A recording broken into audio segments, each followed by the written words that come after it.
مرحبا متابعيني الحلوين، شلونكم؟ شو اخباركم؟ عساكم يا رب تكونوا بخير بافضل واحسن الاحوال. وتشوفوا روتيني لهذا اليوم، طبعا روتين كلش بسيط. روتين ما بعد الظهر حبيت اشاركه وياكم، ان شاء الله يا رب ينال اعجابكم. طبعا اني اخر وحده اشيل فراش الصاله. اليوم شلت فراش الصاله. مثل ما تشوفون الارضيه نظيفه. ليش؟ لان انا استخدم مكنسه كهربائيه. المكنسه الكهربائيه يا حبايب تلم كل الترابايه جو يعني الفراش الشتوي، كذا كان كاربد ولا زوليه. فشنو قلت ما دام اني شلت الزوليه ونظفت التخم ورجعت الكوسات بمكانهم، فقلت قبل لا امسح وقبل لا انظف واسوي التلميعات خلي المع لي بيزل بلازما والطبلات، لان تعرفون لونه ابيض واقل وسخايه تبين بيه. فشنو عاد جبت قطعه قماش رطبه او قطعه قماش ناشفه، امسح وانشف بالقطعه حتى شنو يطلع لمعه كلش تجنن. طبعا انا عندي الريمون مكسور اذا شفتوه. بكل بيت لازم يكون هذا الريموت طاير او الغلاف مال البطاريات هم طاير، فعادي يمشي الريمون يشتغل. ما دام عندنا اطفال اكو دائما خساير، والحمد لله ما دام اطفالنا واحنا بخير وصحة وعافية كل شيء الحمد لله وكل شيء يتعوض. والحمد لله اشكر يا رب على كل نعمة وعلى كل حال احنا نمر بيه يا رب. طبعا انا شنو يا بنات، حبيت اقول لكم على شغلة. اكو هواي ناس ينتقدون، مثلا ينتقدوش على شيء وهذا الشيء يرجعون هم يسوونه. ما أعرف شنو الغاية من الانتقاد. الصراحة أنا إذا عجبني فد شي يعني كلبسة أو كلون أو كمكياج أو أي شي عند شخص معين، أسأل حلو هذا شلون سويته حتى أنا هم أسوي بحب. قبل نرجع لموضوعنا، شوفوا بنات اللي تحب البخور هذا أحلى نوعية بخور ممكن تجربونه. البخور الكويتي اللي أبو الحجرة كلش يجنن، وعطره بنات كلش حلو وبيه فواحان كلش يعني يجنن. أنا ما أستخدم منه هواي، أستخدم يعني كل ربع بربعه. مثلا مو نظفت البيت وشلت الفراش وعطرت المعطر البيت وشعلت بخور، ما أقولكم على النظافة وريحة النظافة والبرودة كلش تجنن.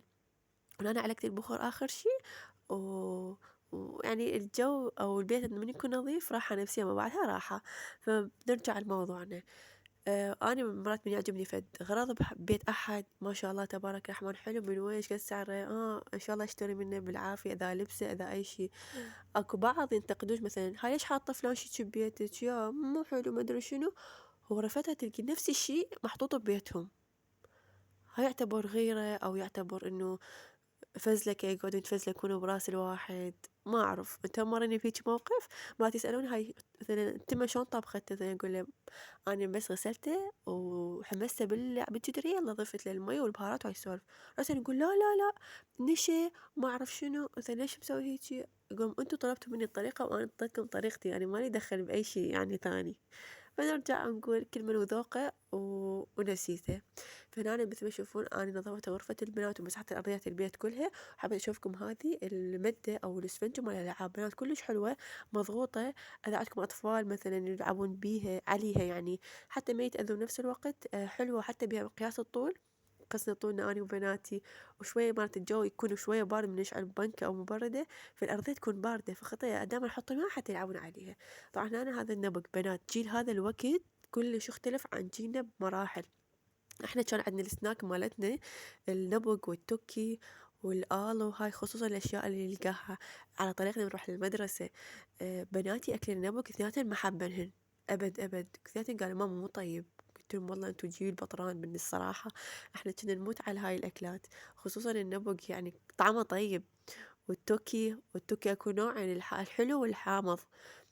فما حبنا نهائيا. سبحان الله كل جيل يختلف عن جيل ثاني. انتوا تقولوا لي تحبون النبق والتوكي ولا لا؟ انا من عشاقهم صراحة. فهنا أنا شنو بنات عندي كم خياراية او كمية زينة من الخيار، بس شنو حجم الخيار شوية كبير. فقلت اذا يكون فترة طويلة بالثلاجة راح يخربون، فخلي اسوي لهم طرشي. طريقتي هالمرة بنات حطيت الخيار والثوم وراح اكسره بالمي. كل مرة احط نص علبة خل ونص الباقي مي. بس هاي صار مرتين اجيب الخل بنات، والخل طعمه مو مركز يعني مو حموضته قوية. فالخيار يكون يطلع عندي فاهي. فحطيت الخل بتميته، حسيت عباك مكاسر بمي. وحطيت له ملح كمية زينة، أنا أحب الخيار يعني المخلل يكون كميته الملح مالته تمام. فشنو بنات، خلطهم كل زين وأحطهم فد يومين على السنجيمي قريبين، وبعدين أحطهم بالثلاجة. ليش؟ لأن أنا عندي علبة ثانية. أحطهم بالثلاجة بنات لأن الجو حار، وبنفس الوقت حتى لا ينمرد عندي الطرشي لأنه الخيار حجمه كبير ويبقى طعمه طيب. فهنا مثل ما تشوفون أنا عندي هذه علبة ثانية بالثلاجة من أحتاجها مثل على قد الوجبة أطلع لي وأستخدمه. أنا عندي بطيخ بنات، البطيخ إذا حطيناه بالثلاجة راح يطلع ريحة، وإذا عندنا أكلات بالثلاجة راح تصير ريحتها كلها بطيخ. فأنا أغلفه بنايلون غذائي بنات، ويبقى يعني فترة طويلة بالثلاجة ما عليه ما يطلع أي ريحة.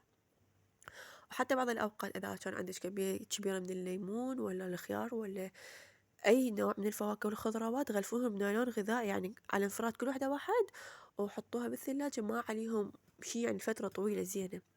هنا أنا جيت أسوي العشاء. طبعا حيرتنا ويا العشاء حيرة، بس إنه إحنا بعدنا ماخذين نظام رمضان يعني يصير ورا المغرب هيجي أو مو ورا المغرب، 5:30 6 هيجي يصير هو غدا هو عشاء.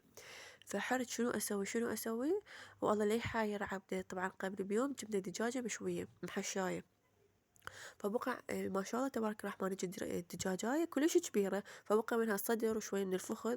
فشنو نظفتهم من التمن المحشي مالتهم، حطيتهم بالثلاجة وطلعتهم اليوم، وقطعتهم مكعبات مثل ما تشوفون، وأي زفرة ما راح تبقى بهذه الطبخة. بنات تقدرون تقولون هذه الوجبة إنقاذ.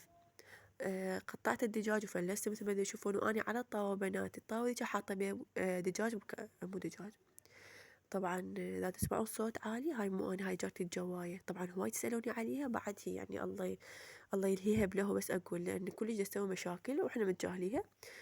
ما أعرف ناخذيها على قد عقلها، لأن هي إنسانة كبيرة وتدور مشاكل، وإحنا يعني يعني ما نحب المشاكل، فعايفيها على راحتها.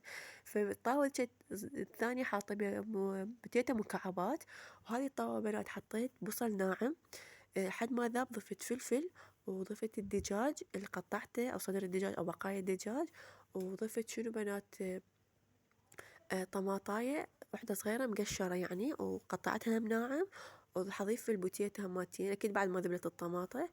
وضيفوا أي نوع بهارات أنتوا تحبونه. أنا ضفت بهارات مشكلة، شنو طلع عندي ضفته، بس أكثر شي ضفت الماجي، وضفت الفلفل الأسود والملح وبابريكا وكمون كل حتى بهارات برياني شوي شوي حطت، بس مو هواي يعني كمية كلش بسيطة على مود النكهات. وأنا راح أضيف بنات هذه صلصة الباربيكيو مال الشوي، طعمها كلش طيب.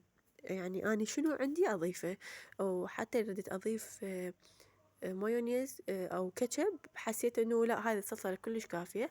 وأي نوع جبن متوفر عندكم ضيفوا. أنا شوي كان عندي جبن مبروش، وعندي هذه الجبنة المطبوخة كلش كلش طيبة، هم ضفتها. وأقدر أضيف بنات شنو عندي أضيف مثلا ذرة بعد شنو فطور، آه، أضيف أشياء وأخلي أشياء حسب اللي عندي. وطعمها كلش طيبة بنات. هذه الوجبة تقدرون تضيفوها أو تقدموها ويا تمن أبيض، يطلع طعمها هم كلش طيب، وياها زلاطة ناعمة. بس أنا أحسها وحدها كافية، لأن بيها كل شي، بيها فلفل أخضر وبيها يعني خضار زينة. فأنا عندي صمون شنو يعني نتخلص منه؟ لا أكيد. فشلت الأقماع مالته منه ومن هنا، وسويته بهذه الطريقة. صار عباك شي له صمون فرنسي أو العيش المصري. فحطيت كمية زينة من الحشوة اللي سويناها، وبنات شنو راح أكبسهم بالكابسة. ما أقولكم على الريحة كلش طيبة. طبعا الفلفل ينكه الأكلات الصراحة، بالنسبة لي أنا أحبها، بس بناتي ما يحبوها. بس بهذه الوجبة أو هاي الطبخة ما بين طعم الفلفل، أو ما بناتي ما أعرف كانن جوعانات هواي، فحبنها كلش كلش هواي. يعني أنا عندي الكابسة حطيتها على درجة واحدة رقم 1، ما عليتها كلش. ليش؟ أنا أريدها الجبن يموع من الداخل وتتقسم من الخارج على كيفها، ما تحترق عندي. وأكيد هذه الوجبة لازم وياها بيبسي. أنا جد ما أحاول أقطع البيبسي، بس أكو وجبات لا لازم وياها بيبسي، لأن الطعم يطلع كلش طيب. وجربوها والله بنات، طعم كلش كلش طيب. وعلينا وعليكم بألف ألف عافية. الله يديم النعمة، اللهم آمين يا رب العالمين.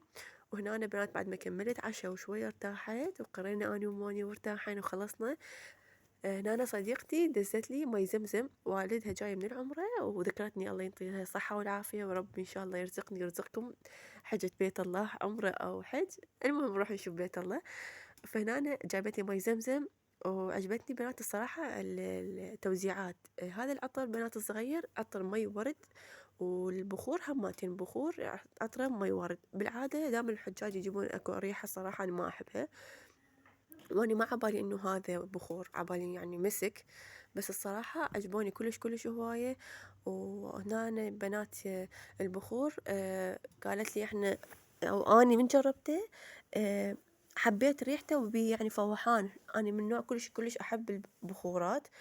بس أكثر شي أحبه من فصل الشتاء. بالصيف أحس يقعد أكثر شي المعطرات يعني. معطر الجو، معطر الأرضيات، يعطي عطر أطيب وأحلى أو يكون هادئ. وتقريبا يا حبايبي أنا حبيت أشارككم بروتيني، كلش مشتاقة لكم. ودا أنقطع كلش هواية بكل فيديو أقول لكم إن شاء الله بعد ما أنقطع، بس دائما تصير الظروف والظروف تحكم للواحد. وربي يريح بالي ويريح بالكم ويرزقكم ويسعدكم من سابع سماء، اللهم آمين يا رب العالمين. وكلش أحبكم بنات. كلش أنا يعني أعجز عن الشكر لكم تعليقاتكم الجميلة وافتقدانكم إلي. الله يديم المحبة بيناتنا، اللهم آمين يا رب العالمين. هنا أنا أقدر أقول لكم وصلت لنهاية الفيديو.